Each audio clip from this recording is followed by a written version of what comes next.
Ya. di DMF. Apakah Datuk nampak ada tak apa ni cabaran yang Datuk Najib hadapi masa Oh, nak, banyak. banyak Datuk Najib ni banyak benda yang dia buat, benda baik. Tapi ketika itu sebab kita ada satu perubahan zaman. Kita berubah kepada sebuah zaman social media. Zaman dulu internet tak ada. Zaman Tun Dr. Mahathir ni, antara sebab dia boleh bertahan lama ni kerana tidak ada social media. Kalau dia ada social media, itu yang dia tahan 22 bulan saja, kan? Ni tukang tanya soalan pun haus juga ni, kan? Banyak orang salah. Banyak. Dia buat 1MDB, orang salah ertikan. Dia buat GST, orang salah ertikan. Tapi alhamdulillah sekarang ni dah tak payah cerita. Orang boleh faham kelebihan GST. Orang boleh faham apa faedahnya dia gantikan kroni-kroni Mahathir yang menguasai IPP, Independent Power Producer.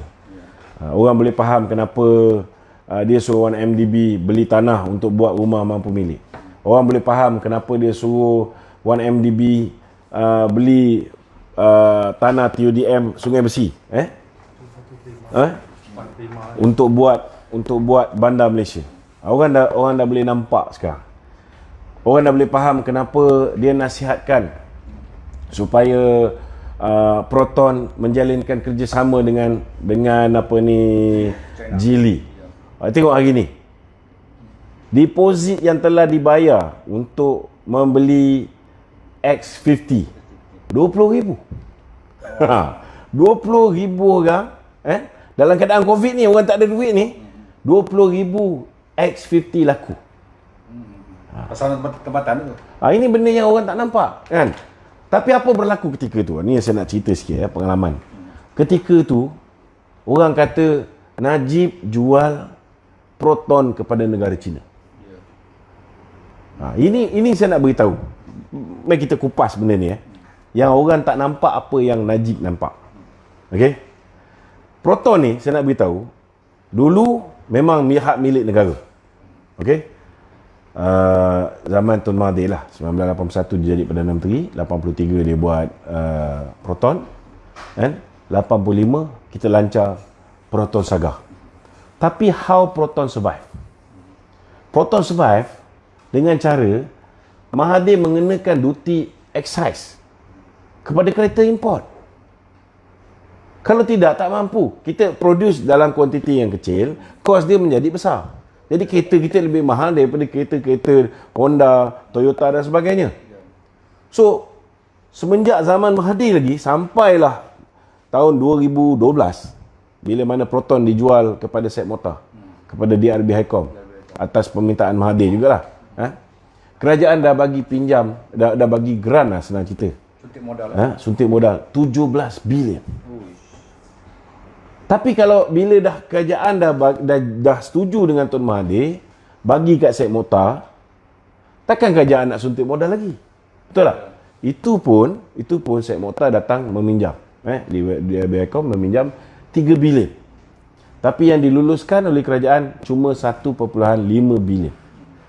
Tapi masa nak bagi 1.5 bilion ni, Datuk Seri Najib beritahulah dengan Seth Motor. Kan? Ini saya bagi bahasa yang mudah faham lah, kan? Bukan bahasa Datuk Najib. Kalau tak reti meniaga tu, kan? Carilah kawan yang pandai meniaga. Betul lah. Ini bahasa saya, kan? Tapi Datuk Seri Najib cakap, you must have a strategic partner. Apa kelebihan ada strategic partner? Kenapa Proton tak pilih Peugeot? Kenapa Proton tak pilih buat kerjasama dengan Nazar?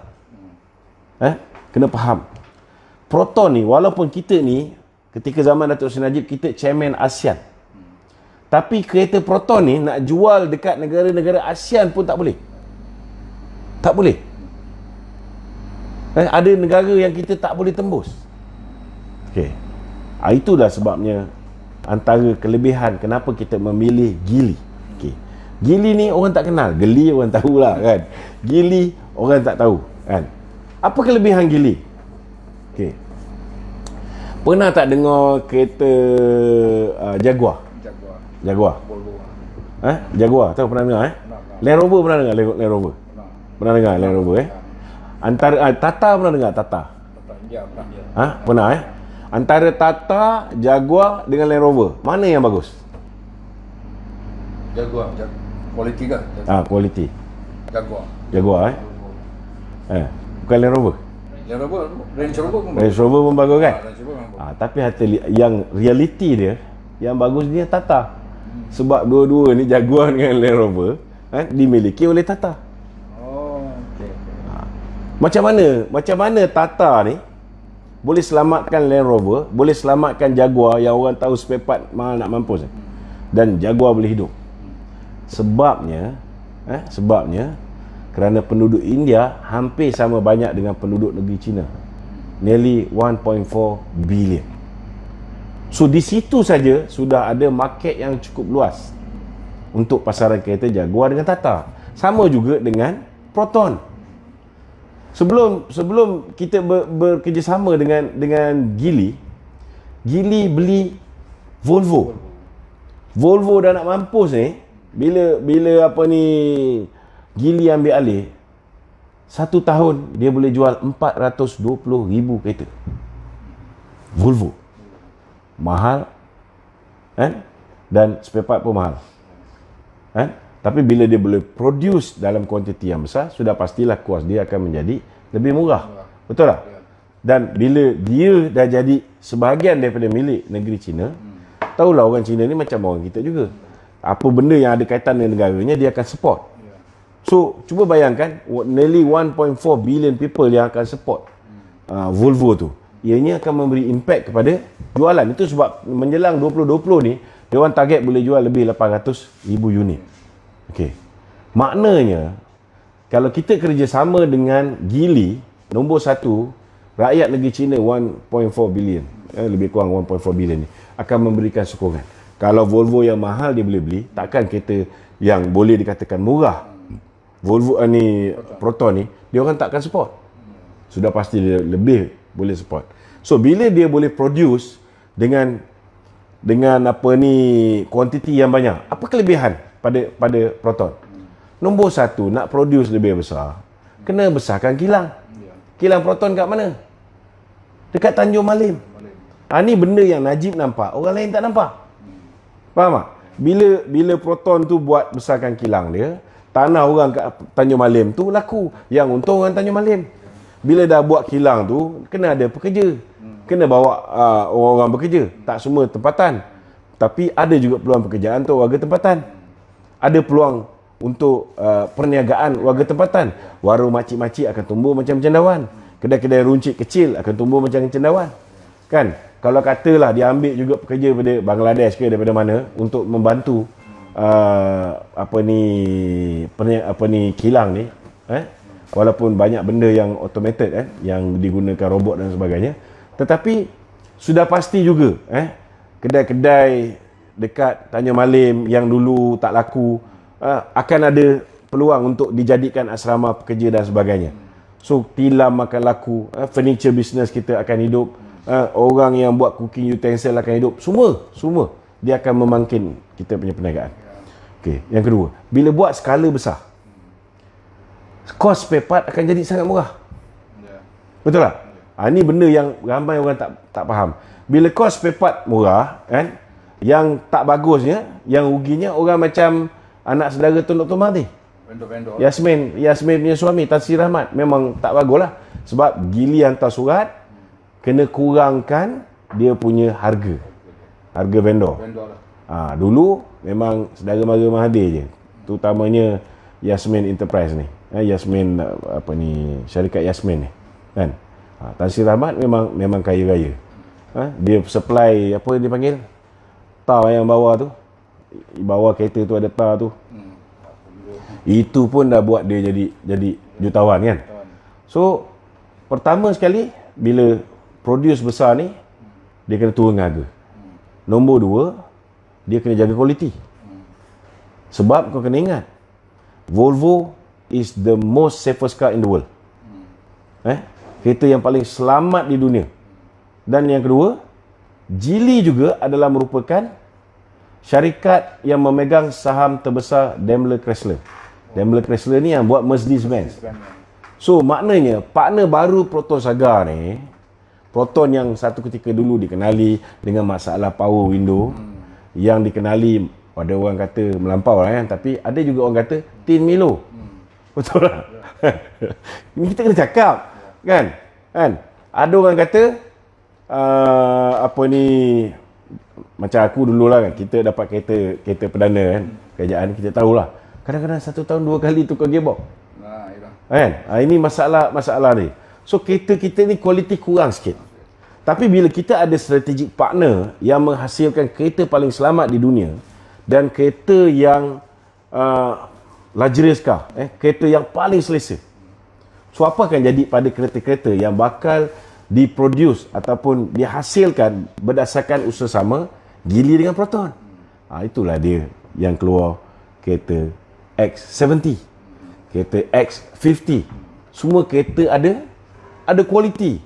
Jadi apa faedah rakyat Malaysia dapat? Selain daripada peluang-peluang perniagaan, peluang jual tanah dan sebagainya untuk besarkan kilang Proton, peluang pekerjaan, kita dapat spare part kereta yang lebih murah, harga kereta yang lebih murah, kereta yang lebih berkualiti. Betul tak? Kalau dulu nak jual Proton dekat negara ASEAN country pun susah. Tapi beritahu saya, kat mana negara yang tak ada jual Volvo? Mana negara yang tak ada jual Mercedes-Benz? Maknanya di mana tempat yang Geely ada networking, boleh jual kereta Volvo, boleh jual kereta Mercedes, di situ juga kita boleh jual Proton. Maknanya pertama, kita boleh jual, kalau dulu boleh jual 100,000, kita boleh jual 1 juta. Kalau dulu kereta kita tak ada kualiti, kita akan hasilkan kereta yang jauh lebih berkualiti. So mana kalau you lah jadi Proton, you nak Proton 100% milik Malaysia, tapi boleh laku sikit, kualiti pun cap ayam, atau you nak Proton 50% milik kita, tetapi boleh jual 10 kali ganda lebih banyak, dan kualiti dia tidak memalukan kita, jauh lebih baik berbanding dengan dulu. Macam mana? So boleh tak kita kata Datuk Seri Najib jual negara, jual Proton kepada negeri China? Ini antara benda yang kita kena jawab dulu, kan? Tapi masa kita jawab dulu, bila orang fitnah ni, Najib jual negara pada China, laju je rakyat tolong sebarkan. Itu sebab ada lebih kurang 25% pengundi-pengundi Melayu yang bahalul ni telah mengundi Pakatan Harapan. Betul tak? Sebab ni lah, bila orang fitnah, laju je tolong viralkan. Bila kita jawab, kan, tak ada pula orang tolong viralkan. Sekarang dah terbalik, itulah keadaan dia ketika tu. Antaranya lah, ada banyak lagi isu. Ya, dulu pernah satu orang kata upacara orang kata simbolik lah Proton ni, diterbangkan ke kutub utara, dijatuhkan. Itu untuk apa tu sebenarnya? Kereta Proton dia terbangkan di kutub utara, dijatuhkan. Itu geng Aziz Rahim buat ke? Bukan. Itu zaman itu iklan lah bro. Iklan je. Nak tunjukkan kereta ni ada kualiti, boleh bertahan in whatever weather. Kan? Cuaca macam mana pun boleh tahan. Sejuk ke panas ke boleh tahan. Itu je lah. Secara tak langsungnya, itu iklan je. Secara tak langsungnya bila bekerjasama dengan Geely tu adalah orang kata banyak faedah-faedah dia. Pemindahan teknologi, banyak pemindahan teknologi, kan. Sama juga contohnya lah kan, bila orang haruk cerita pasal Bandar Malaysia. Orang kata apa? Orang buat masa pihak tentera keluar daripada Sendayan, kan? Sungai Besi. Kan? Pindah pergi ke Sendayan, kan? Ramai orang kata Najib jual tanah kepada negeri China dan sebagainya. Tapi dia orang tak sedar bahawa kenapa Vincent Tan tak dapat bidding tanah tersebut. Kalau Vincent Tan dapat bidding tanah tersebut, tak adalah Tun Mahathir bising. Kan? Tapi kena tanya sebenarnya kenapa 1MDB dapat. 1MDB dapat bukan free tau. 1MDB kena bayar nilai tanah tersebut. Dan jangan lupa, bukan setakat kena bayar nilai tanah, 1MDB kena buat kem tentera. Kalau tak silap saya, 8 kem. 2 polis, 6 tentera. Salah satu daripadanya di Sendayan sana lah. Kan? Dan kena menanggung kos pemindahan. Yang itu yang syarikat-syarikat swasta lain tak mau nak buat. Bila dia orang tak mau nak buat, hanya 1MDB je. Sebab 1MDB bukan 100%, dia 100% wholly owned by government. Dia bukan 100% profit oriented. Dia buat benda untuk negara, kan? Barulah dia dapat tanah tersebut.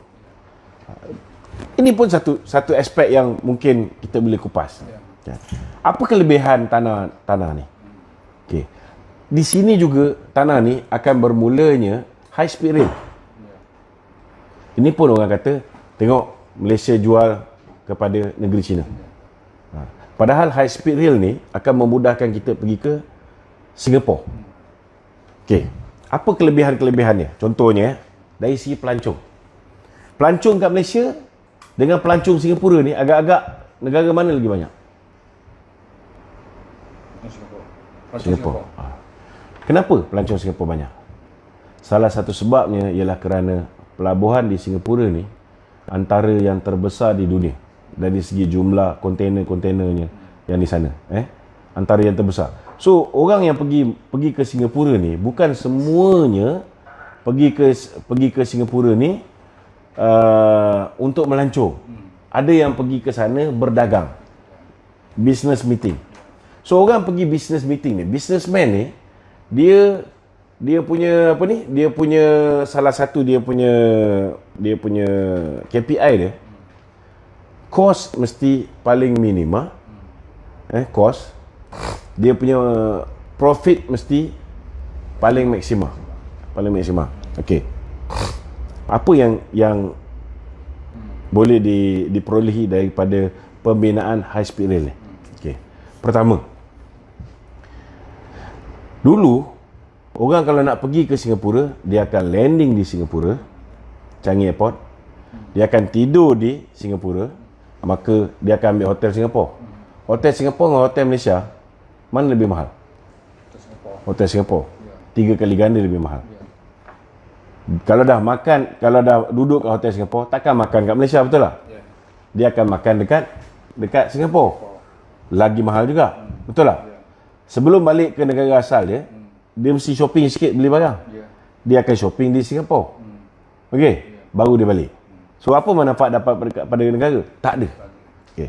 Tapi bila kita buat high speed rail ni, dia ada lebih kurang 8 ke 6 hentian. Salah satu tempat hentian tu kat kampung aku.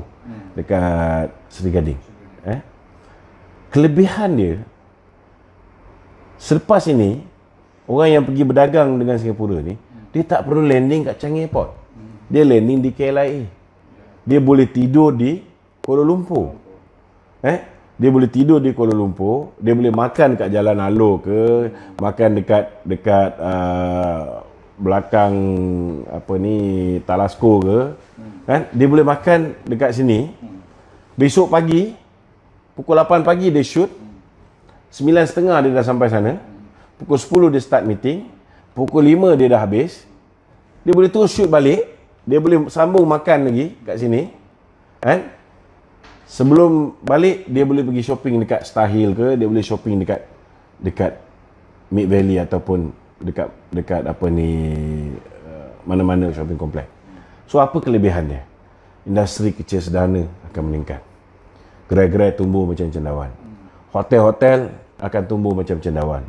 Bila hotel tumbuh macam cendawan, tanah-tanah laku, naik harga.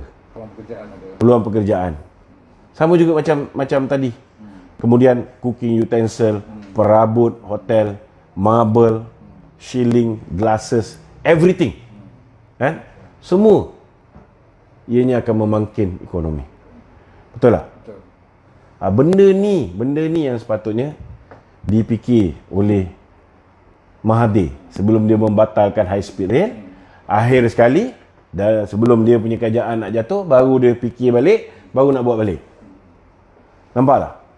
So benda-benda macam ni dulu Datuk Najib terpaksa lawan sebab kebodohan setengah-setengah pihak dalam Malaysia ni, kan? Tetapi akhirnya kerajaan yang memfitnah Datuk Seri Najib itu sendiri akhirnya bersetuju bahawa high speed rail itu perlu dan menyebabkan high speed rail itu akhirnya diteruskan. Apa yang berlaku di Kuantan, di free trade zone dekat Kuantan, yang dulu Tun Mahathir pergi buat kata macam ni, itu diteruskan, Lainas pun diteruskan, banyak benda, termasuklah ECRL pun yang dulu dia orang dah pancung, akhirnya diteruskan. Jadi ini jelas membuktikan bahawa apa yang Datuk Seri Najib buat untuk meningkatkan pertumbuhan ekonomi. Contohnya kalau berjayalah buat ECRL itu akan menyumbang kepada peningkatan pendapatan negara, pertumbuhan ekonomi ni boleh meningkat 1.5%. Masa tu kita punya pertumbuhan ekonomi 5.9%. 5.9% kalau naik lagi 1.5%. Tengok. Hebat tak hebat negara Malaysia ni?